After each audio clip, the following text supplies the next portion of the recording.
it is very important for you as a programmer to understand when to use an array and most importantly when not to use an array. These things have to be clear to you, because without knowing this you will be utterly confused. What I mean to say is, for example, let us assume I take one one-dimensional array like this. Let me bring one one-dimensional array. So this is my one-dimensional array, right? And you know that this is how it looks in the memory. Certainly default values are also there. Now please understand guys, what I want to do is just this much. Let me first show you that this word here, int, I want you to look at this word carefully. What you are trying to tell the JVM is, listen JVM, in this array of size 5, I am only and only going to store integers. That is what you are trying to convey to the JVM. And once you tell the JVM what is the type of data you are going to store, only and only that type of data can be stored in this array. No other type of data you can store, which means if you want to store maybe a string, you can't store. If you want to store a double value, you can't store. If you want to store a boolean value, you can't store. If you want to store a floating point value, you can't store. Because you only told that I will only and only store integers, which means arrays, once they are created, can only and only store data of the same type. It can only and only store data of the same type. If you want proof, that's what I'm just showing you. Watch it like this. If I tell a of 0 equal to 10, then 10 is an integer, 100% 10 will get stored, no problem. Similarly, if I want to store 20, then 20 is also an integer, 20 also will get stored, no problem. But let us assume I want to store a value like this.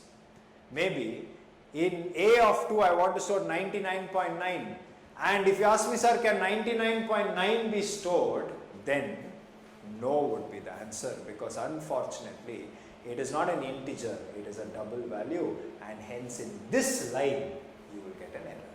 It cannot be stored. Are you serious, sir? Will it not be able to store? Yes, it cannot store. This is only in hi-fi technical terms called as homogeneous data. What do you mean by homogeneous data if you ask me? Data of the same type is what is referred to as homogeneous data. Data of different types is only called as heterogeneous data.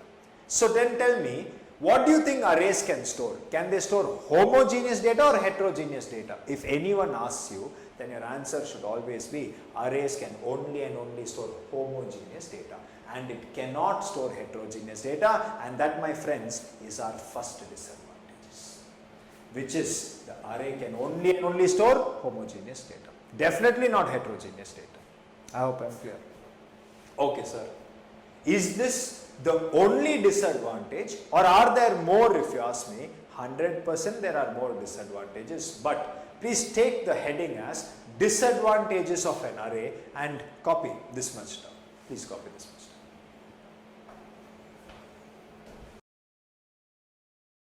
down. So I hope till here things are clear. Now next what you might ask. Next what means, please understand, the second disadvantage is what I want to tell you, which means arrays can only store homogeneous data is one part. What is the second disadvantage, sir, if you ask me? Watch it. Let me remove all this. Now this is how it is. In a of 0 you stored 10, in a of 1 20, let us assume in a of 2 30 I will store, no problem. What is the problem? 30 I will store. Next, 2 more spots are available. So in 3 and 4 also I will store data like this. Maybe 40 also I will store, 50 also I will store like this. 40 I have stored and even 50 I will store. Okay, sir, great. Next what you might ask. Next what means, okay, store that 50 there.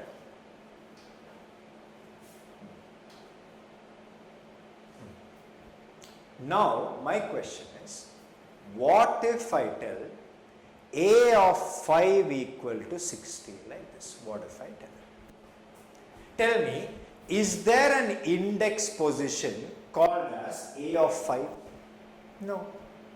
In fact, what is the total size of this array? 5. but I am trying to store 6 pieces of data. Now what I want to see is, can that 60 be stored or not? Can that 60 be stored or not? That is not there. Can the 60 be stored or not is what I want to check. If you ask me, sir, will this happen? Then let me tell you friends, no, this will not happen. 100% is not happen.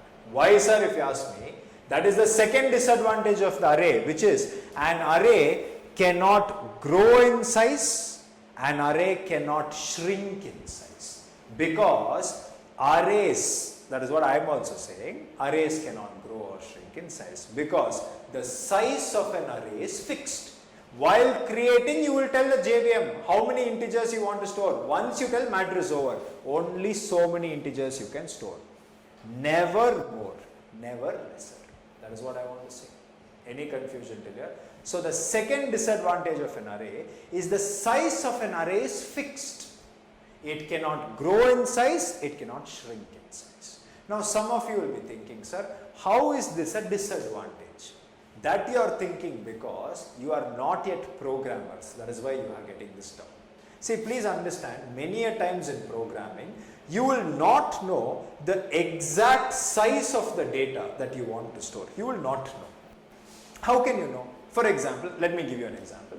Assume I announce a new junior software developer batch in a PMKK sector. First day I assume that 100 people are going to come, because I am a very positive person in life, so I always have a very positive outlook. So I think 100 people are going to come, and I want to store the ages of those 100 students coming to my PMKK batch in an array. And let us assume I declare the size of this array as 100. Immediately JVM will allocate 100 locations for me. But it so happens that in the first day only 5 people came. So what, sir, you might ask? So what means only 5 ages I can store, but 95 locations in my memory which was given to me, I will not use it, which means it is a waste of memory, isn't it? Let us assume I learnt my lesson that you should not be too positive also in life. So the next time I announce a JSD batch, I will be like, okay, fine, only 5 people will come. And to store the ages of those 5 students, I create an array of size 5. But to my shock, suddenly in the next batch, 100 students came. Now don't you think this is also a problem? Because now, how many memory locations do I have? 5. But how many pieces of data do I have? 100. Where do I store those extra 95 locations? This time, I have under allocated memory. Previous time, I had over allocated memory. But what should have happened? As and when students come, as and when the ages is being filled, depending upon the number, automatically the size should grow, automatically the size should shrink. But arrays can't do that for you. Sir, but is there anybody else in Java who can do that for us? If you ask me, yes. That is why collections is the most important concept in Java. Because any individual who understands collections will know how to overcome these disadvantages of an array. And as a matter of fact, let me tell you, till my collection classes, if in case you attend, solve all the assignments which I am going to post on the Slack group on a daily basis. And I don't even know whether all of you have joined the Slack group. Again, if you have not joined the Slack group, make sure you are going and asking your faculty members, because they have the link and they will be adding you to the Slack group. Just join it. I am sure all of you want to become software engineers. How to join one group should not be something which I should be demonstrating. Easily you should be able to do it. I will give you those assignments. Do those assignments. And it is my promise to you that any core Java interview that you attend, easily you should be able to crack it. Easily you should be able to crack it. Any which way, the second disadvantage, I hope I am clear, which is arrays can't grow also, shrink also. Can't increase in size also, can't decrease in size also. Size is fixed. I hope I am clear. So take down second disadvantage and copy this. So Two disadvantages are clear. Sir, what about the other disadvantages if you ask me? There is one more disadvantage. What is that if you ask me? Let me show you. Let me remove all this and let me bring up my RAM. Because you know that after all, anything which is executing in your computer is making use of the RAM. RAM is in fact the most important memory in your computer. In fact, it is called as the main memory. Anything which is executing in your computer is making use of the RAM. Naturally, Java program, if it is executing also, it is making use of the RAM. In that, if you are creating an array, that array is also present on the RAM only. That is what I am trying to say. Correct, sir? So what, you might ask. So what means? You know, RAM is nothing but a collection of bytes like this. It is a collection of bytes. Like this bytes are there. Now, let us assume you create an array of size 5. You create an array of size 5.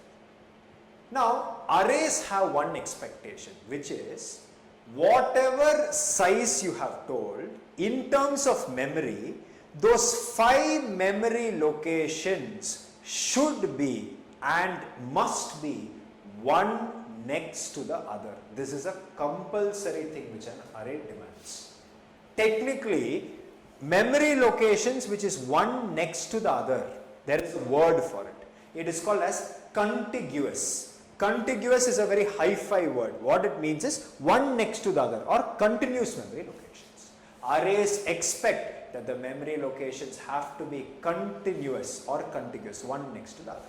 Sir, cannot one memory location be here, one memory location be here, one be here, one be here? No, it will not allow that.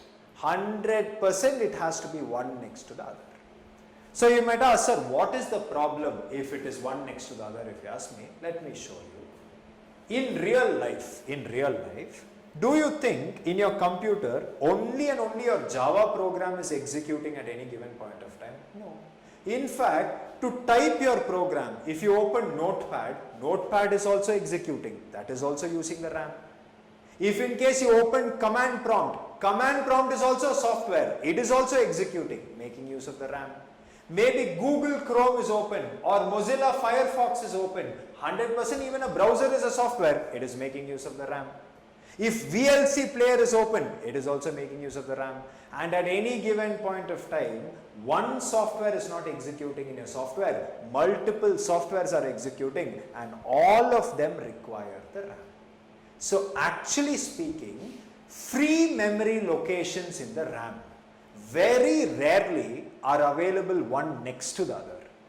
In reality, free memory locations are never one next to the other. They will be dispersed. What do I mean to say is this. Watch it. Like this. This is how arrays want, but in reality, this is how it will be. These two locations, some other software is using. These three locations are free. This location, some software is using. These locations are free. This is used by someone. This is used by someone. This is used by someone. This is used by someone. Like that. So, free locations are rarely one next to the other and many a times are dispersed.